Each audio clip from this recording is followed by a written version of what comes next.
He's had a real problem with Elon from the beginning of this thing, but it's like he's in this leftist thought bubble. He is in the most leftist thought bubble available, which is Hollywood. Jimmy Kimmel is a talented guy, and I don't think he's like an evil person or something, but he's made this deal where he just serves power and attacks anybody who challenges power. Like, how can, honestly, how can he look in the mirror and say, I'm doing something honorable? Like, how can he live with himself? How can his wife sleep with him? Jimmy Kimmel thought he was untouchable till Joe Rogan and Tucker Carlson tag-teamed him with truth bombs no laugh track could cover.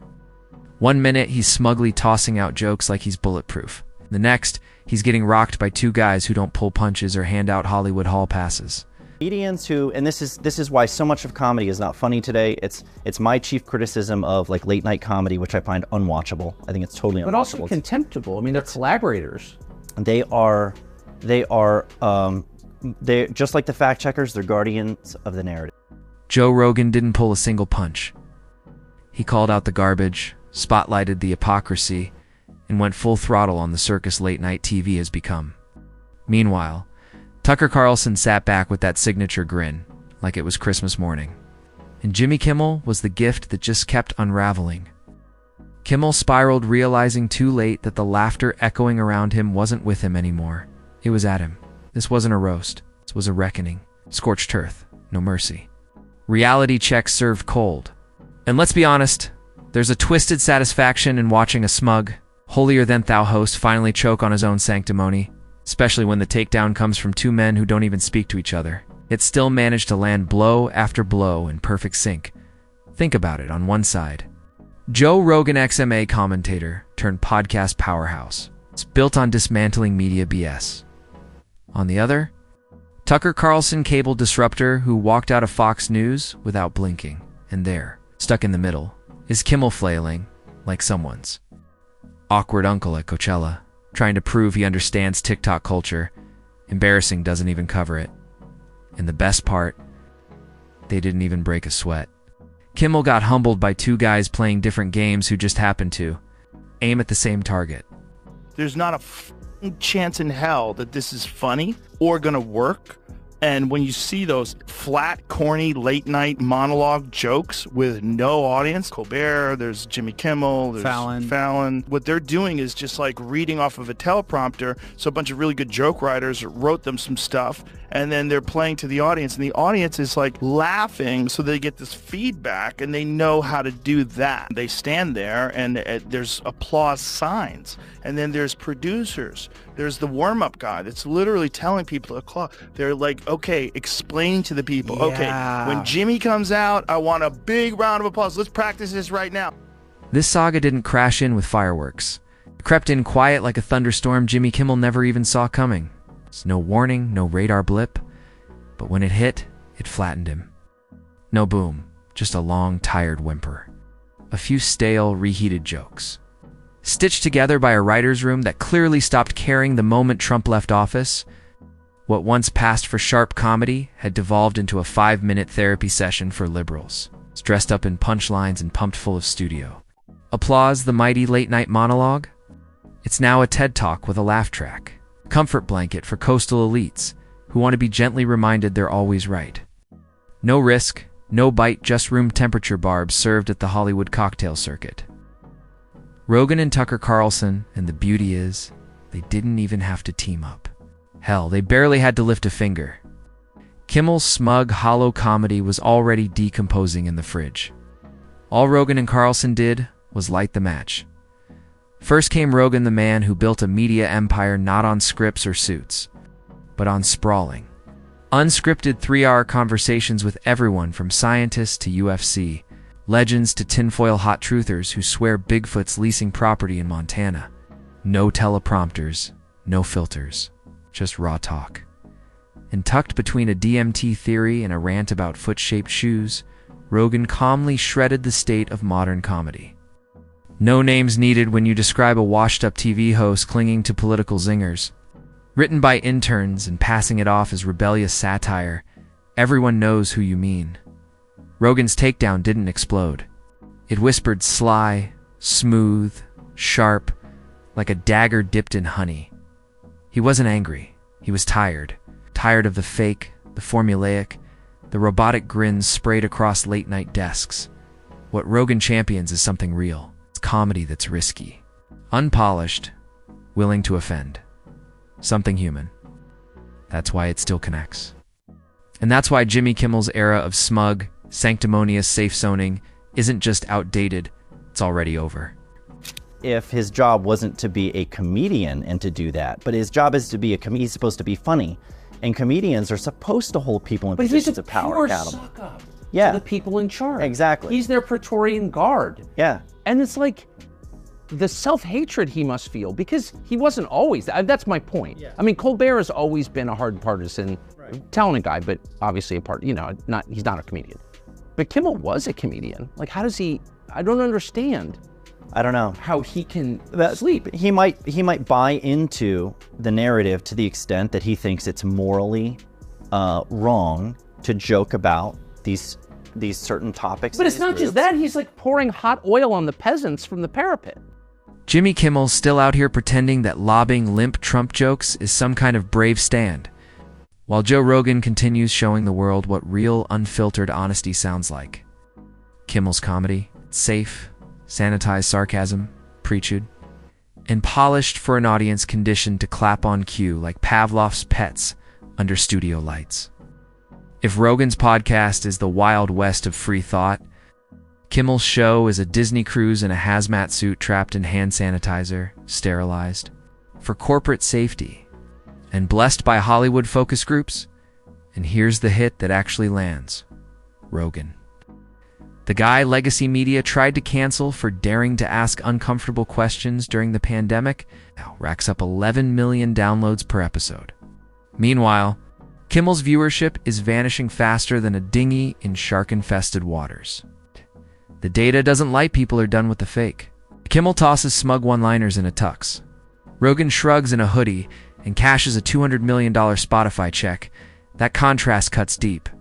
One guy's chasing real conversations with a joint and curiosity. The other's stuck reheating monologues with the passion of elevator jazz. It's authenticity. vs. artificiality, and audiences are choosing raw. Then enters Tucker Carlson. He didn't just leave cable, he torched it. No suits, no networks, just a webcam and fury aimed at industry phonies still clinging to their SAG cards like security blankets. In one viral monologue, he never even named Kimmel. He didn't have to. The blade was clean, the strike was silent.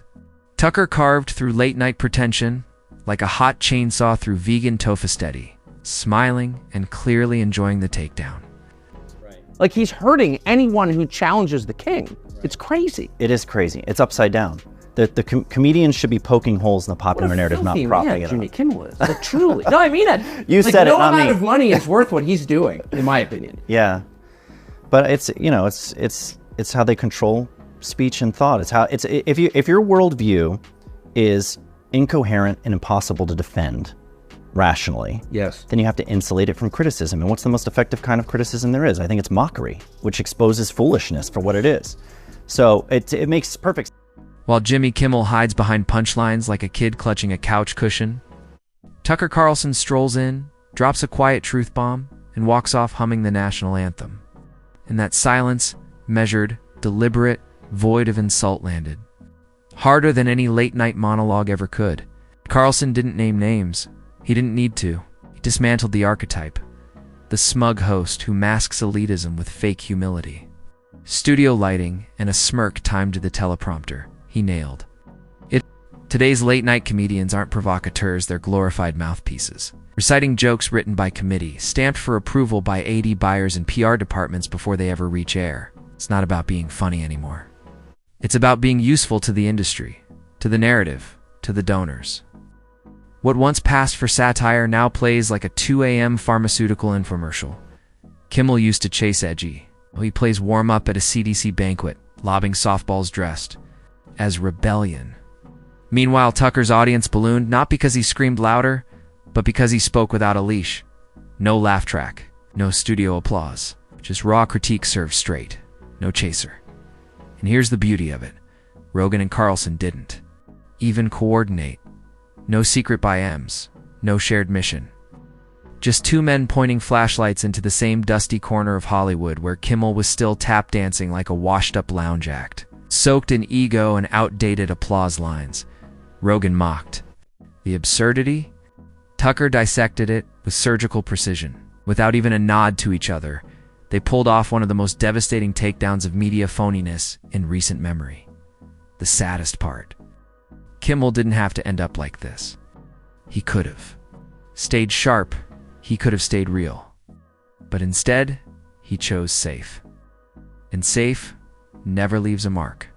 I honestly, I was mistaken about this. It's something I admit I was wrong about, is when early on, when we first started getting fact checked and we first started having these issues with censorship with the Babylon Bee, it was my belief that humor, these were humorless scolds who just didn't think our jokes were funny, and they thought they were offensive and they were being hypersensitive, and that's not the case. No, it's not.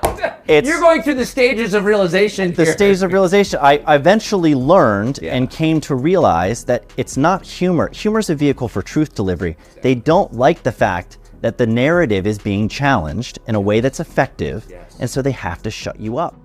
Somewhere along the line, Jimmy Kimmel traded charm for clout and swapped comedy for corporate compliance. He stopped delivering the punchlines and started becoming them. These days, Kimmel doesn't spark laughter. He inspires viewers to check. How much time's left before they can change the channel? That's the real tragedy. Joe Rogan didn't have to insult Kimmel directly. He just had to exist. Rogan is a walking reminder of what Kimmel used to be: raw, unpredictable, willing to stir the pot just for the hell of it. And Tucker Carlson? He didn't mention Kimmel's name once. He didn't need to. With every scorching monologue, Tucker exposed late-night comedy for the neutered echo chamber therapy session it's become. Kimmel ended up looking like the guy spinning songs at an office holiday party. No one wanted to attend, sweaty, uncomfortable, and desperate to prove he's still relevant. Meanwhile, Rogan's audience is locked in mushroom tea in hand, quoting quantum mechanics between deadlifts. Tucker's base, battle-ready, meme-savvy, treating each video like a tactical update in the culture war. And Kimmel? His viewers are half asleep, mistaking his show for a rerun of The View with a laugh track piped in. This wasn't a battle, it was a blowout. Two front roasts smoked and seared to perfection. Rogan slow-cooked him, calm, cool, dry as desert air. Tucker hit him like a napalm flash, precise, ruthless, and morally charged. And Kimmel. He just stood there blinking, the human embodiment of please clap. Rogan's out here debating astrophysicists and pondering whether feral hogs could overthrow Texas. Kimmel's stuck recycling Florida. It's jokes that feel like they were pre-approved by a risk management consultant. And Tucker. He's dropping digital carpet bombs from a Cold War bunker. Every episode is a heat-seeking monologue targeting media fraud with terrifying accuracy. Rogan and Tucker aren't just voices, they're engineers of a new media age. Kimmel, meanwhile, is clinging to a format even CNN gave up on. Comedy used to punch up Kimmel. He's just punching the clock. And it's not that he got roasted. It's that the roast came in stereo. One voice from the wild frontier of podcasts, the other from the ruins of cable news. Two men, miles apart, somehow striking the exact same note. That's not coincidence. It's a warning shot. With a laugh track, famously, there's some videos of him in blackface, and those came out, and he had to apologize for them. And I think he took that hit and like really doubled down the other direction. But he, now is a guy that goes after people like Elon Musk. Yeah, which is, Elon is thought of as being, because he's willing to put people on with uncomfortable opinions, and he's releasing people that were banned from Twitter because of things that they had said. He's like, as long as you haven't done anything illegal, I'll let you back. Joe Rogan doesn't beg for applause. Tucker Carlson doesn't hand out apologies. And Jimmy Kimmel, he's clinging to punchlines like a guy hanging off a cliff with greased fingers. He's hoping for a laugh from an audience that checked out somewhere around his third recycled Trump joke. His show doesn't feel timely. It feels like a political time. Capsule sealed during the Obama administration and accidentally reopened after his Spotify deal expired. Every time Kimmel cracks a joke, it's like watching someone try to sell. Expired milk with a wink and a rim shot. And here's the twist. Rogan and Carlson couldn't be more different. Rogan's the laid-back, jiu-jitsu-loving podcast beast. A guy who can chat with a neuroscientist, pivot to multiverse theories, and then dive into alien conspiracies without so much as a breath in between. Carlson, he's the well-dressed political. Hitman the smirking grenade who got launched out of Fox News only to boomerang back as a media force of nature. Think Grizzly Bear meets Cold War radio signal. Rogan is chaos in a hoodie. Tucker is carnage in a suit. A Harley and a head of broccoli, bitter broccoli. And yet, somehow, they're in perfect agreement on one thing. Jimmy Kimmel's comedy is toast. We're not talking had a bad week toast. We're talking fossilized, wrapped in caution tape, displayed in a glass case toast. It's a kind of relic you'd find next to a stack of floppy disks in a Jay Leno DVD collection. Somewhere there's a plaque waiting. Late night monologue, extinct. Since 2015, Kimmel's routines aren't funny. They're beige wallpaper with a soundtrack bland, predictable, so thoroughly sanitized they feel more like ads for cholesterol meds than actual jokes. It's not comedy anymore. It's content focus grouped. Corporate cleared, HR approved content. And in showbiz, there's no fate worse than being forgettable. He's trying to roar like a late-night lion. But what comes out? A wheezy cough wrapped in a Pfizer punchline. Carefully scripted zingers on vaccine mandates and culture wars tucked between awkward pauses and pity laughs that sound like they were added in post. And that smile. You know the one? It's a tight, resigned grin that says, I know this isn't funny, but I'm paid enough to pretend. Now contrast that with Rogan and Carlson, two guys who didn't show up to play by the rules, much less revive them. Came to burn the rulebook. Rogan's podcast. It's a saloon brawl of ideas. Unpredictable, wild, unfiltered. 1 minute he's knee-deep in DMT alien encounters. The next he's declaring war on kale. It's not scripted. It's not safe. Honest, messy conversation, the kind people used to have before PR departments started proofreading personalities, Carlson. He's not in the mood for back and forth. He's a digital sniper. Short, sharp, surgical. His monologues don't ask for applause, they drop, detonate, and leave the establishment blinking together whether they meant to or not. Rogan and Carlson are the wrecking crew of old school late night. And Jimmy, he's just the rubble. There are a lot of people who are like on your side because they're for free speech, who are not actually for free speech at all, who are pushing, a very specific foreign policy agenda, for example, and using another issue to lower your defenses and let themselves into your brain. And I think that's really sinister, really, really, really sinister. And it's becoming more obvious now. Like if you're for free speech, then you're just for free speech because you support the principle. It doesn't, the content of the speech is not that interesting. Tucker Carlson isn't here to charm studio execs. He's here to expose them. One viral clip at a time. That smirk, it's cold, calculated, and sharp enough to slice through Jimmy Kimmel's entire soundstage without breaking a sweat. Kimmel's busy recycling safe, pre-approved jokes like expired coupons. Rogan and Carlson are out there torching the entire late-night rulebook. The audience shift isn't subtle, it's savage. Kimmel drags through his 5-minute monologues, with all the passion of someone reading shampoo instructions. Meanwhile, Rogan's running 3-hour podcast odysseys through elk hunting, psychedelic wormholes, and scientific sparring. Matches real talk with real people. The conversations are wild, messy, and rand. That's exactly the point. That unpredictability is why Rogan's following doesn't just listen, they practically orbit him. He could point to a volcano and say the truth is inside, and a good chunk of them would grab hiking boots. And while Rogan's carving his own chaotic trail, Tucker's blitzing the internet with sniper-grade monologues, short, sharp, and viral. Millions of views, zero fluff, no laugh track required.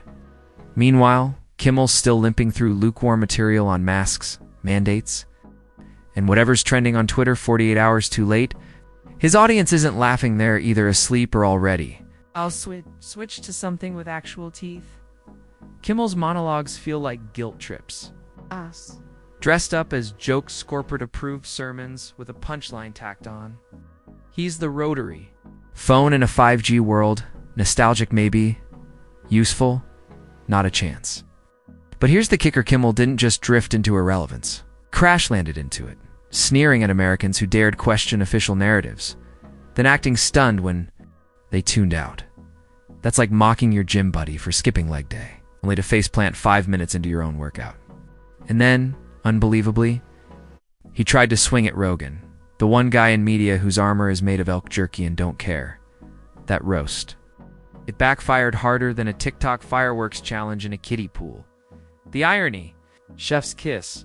The job description of a comedian is not so different from the job description of a journalist, as traditionally constituted. Tell the truth about the powerful. Comedians are usually a lot smarter, more clever, and incisive than journalists, but that's what they're supposed to be doing.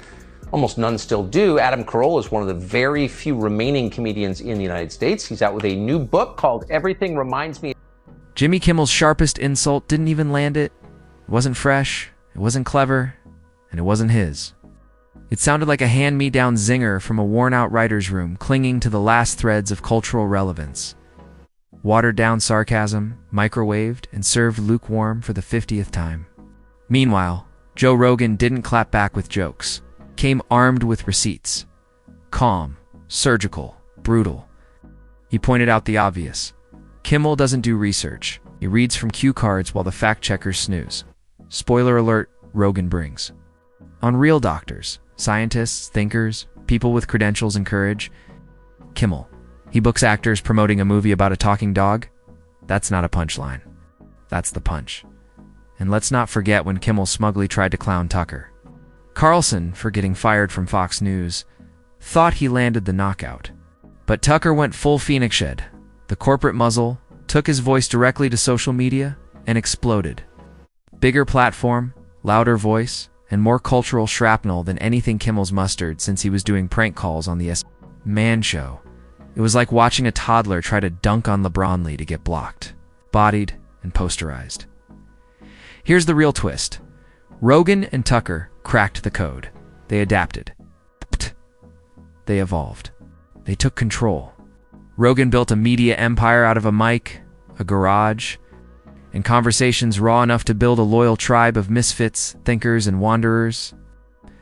Tucker, unshackled from network constraints, became a political assassin with the webcams, winging hard. And landing hits Kimmel? He's still doing reruns of himself? Still reading cue cards like it's 2018? Still squeezing juice from old? Trump tweets like there's something left in them. This isn't comedy. It's corporate karaoke. A hollow performance surrounded by drug commercials and canned applause. If comedy were a war zone, Kimmel would be the guy waving a white flag while Rogan and Carlson drop verbal grenades from opposite ends of the battlefield, laughing as the smoke clears. And the delicious irony. Kimmel tried to punch up at two cultural giants and ended up socking himself in the reputation. A roast no one asked for, but everyone enjoyed. He didn't cancel them, he confirmed his own irrelevance. Legacy comedy, exposed, bloated, scripted, and long past its expiration date. To obscurity, nobody's going to care anymore. It's like you're seeing it take place with late night television. Nobody gives a fuck about it anymore. I know. And it's slowly, you have a bad business model and you're not adapting. Yeah, the creativity's gone for late night comedy, right? Like, that's not really a thing. Rogan and Tucker didn't need a strategy. Their takedown of Jimmy Kimmel wasn't planned. It was a cultural collision. A natural disaster of authenticity and blunt force truth slamming into the crumbling walls of late-night mediocrity. No coordination. No script, just two juggernauts on separate paths wrecking through the polished illusion of relevance Kimmel's still clinging to. And there he was, caught in the wreckage, overproduced, over-rehearsed, and way too insulated. To survive in a media ecosystem that now thrives on rawness, risk, and a touch of beautiful chaos. Watching Kimmel try to keep up is like watching a mime try to scream. It's awkward, it's tragic, and you can't look away. He's still reading. Stale jokes off cue cards, still sneering at the very people who now own the conversation. Rogan's fans didn't just laugh, they felt it. Tucker's audience turned it into rallying cries, memfests, and probably a few misspelled t-shirts with flaming fonts and screaming eagles. Meanwhile, Kimmel marches on like a malfunctioning animatronic. Eyes glazed, smile bolted in place. Convinced he's the rebel, when the real rebels lapped him 5 exits ago. What's left is a cautionary tale in a blazer, backed by a house band. A one-sedgy comic turned human bumper sticker, parroting whatever cause tested best in the latest focus group. He's not edgy. He's not dangerous. Now thanks to Rogan and Tucker, he's not even safe from becoming the punchline. Irony? Neither of them aimed at him. They didn't have to. They just told the truth. And in Kimmel's world, where truth is whatever earns the next round of clapter, for cutting to an allergy med commercial, that kind of honesty hits like a sucker punch. And hey, if you enjoyed the carnage, hit that like button, smash subscribe, and drop your hottest take in the comments.